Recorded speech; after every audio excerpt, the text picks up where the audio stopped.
Hello, card floppers. Welcome to One Pack Retro, where we open one pack of trading cards from throughout time and space, or at least time.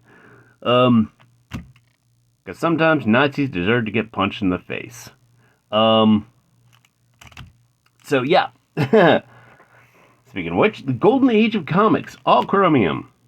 No, this has nothing to do with the current events. It's just, back when Nazis were evil and we were supposed to punch them in the face. Anyway, collected cards by Comic Image. I think they're defunct now. Anyway, this is from the vault, my personal collection. So, I think there was like the last time I got one of these, a green Yama, just throwing a goddamn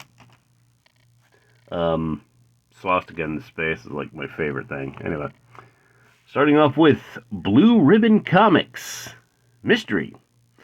2 big lead stories. It doesn't say who they are, though. What we got going on here?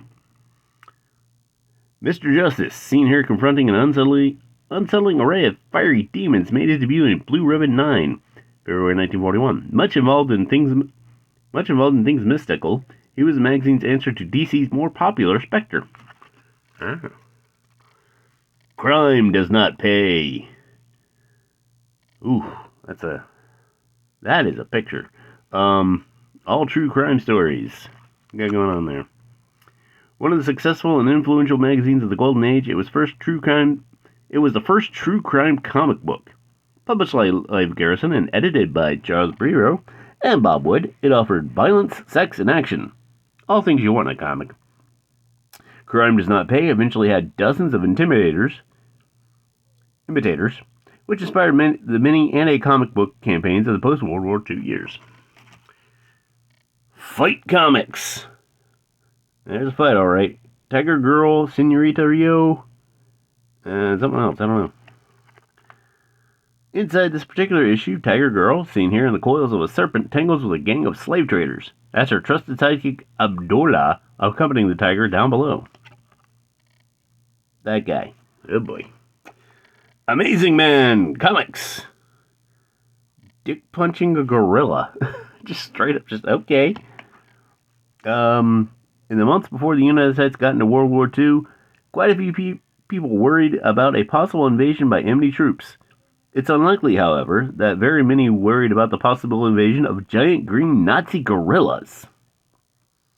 Amazing Man, though, was the sort of superhero who was always prepared to tackle such unlikely challenges. He seems undaunted by the fact that his fist punch looks to have struck the rampaging monkey a little above the ankle. Yeah, you punch him in the dick. Lightning Comics. 10 cents. Hooray!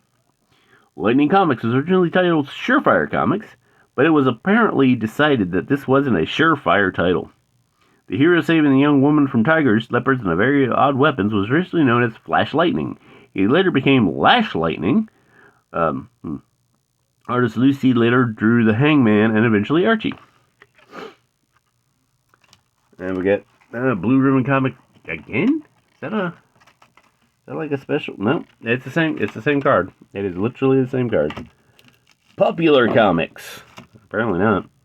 Professor Supermind and Son, The Voice, Smiling Jack, Marvel Man, Hurricane Kids, Gangbusters, Max Pilot, and many others.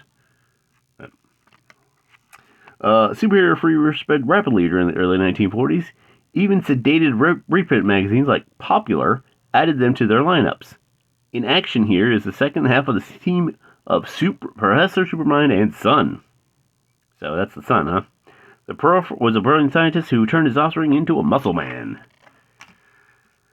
And famous funnies. That Buck Rogers. Yeah, that Buck Rogers ain't that funny. I've seen Buck Rogers. It ain't funny.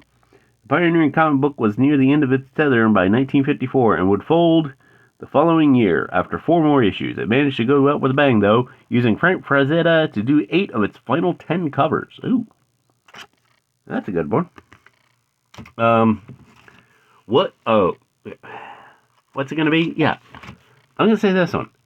Amazing Man dick punching a Nazi gorilla. That is primo right there. I love that. That is my MVP right there.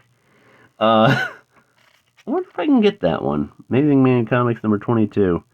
I might have to hunt that down. It's probably not cheap. It is probably not cheap, if available at all.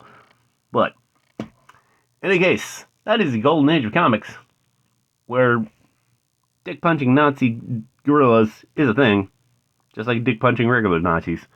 In any case, I'll see you tomorrow. Have a retrotastic day.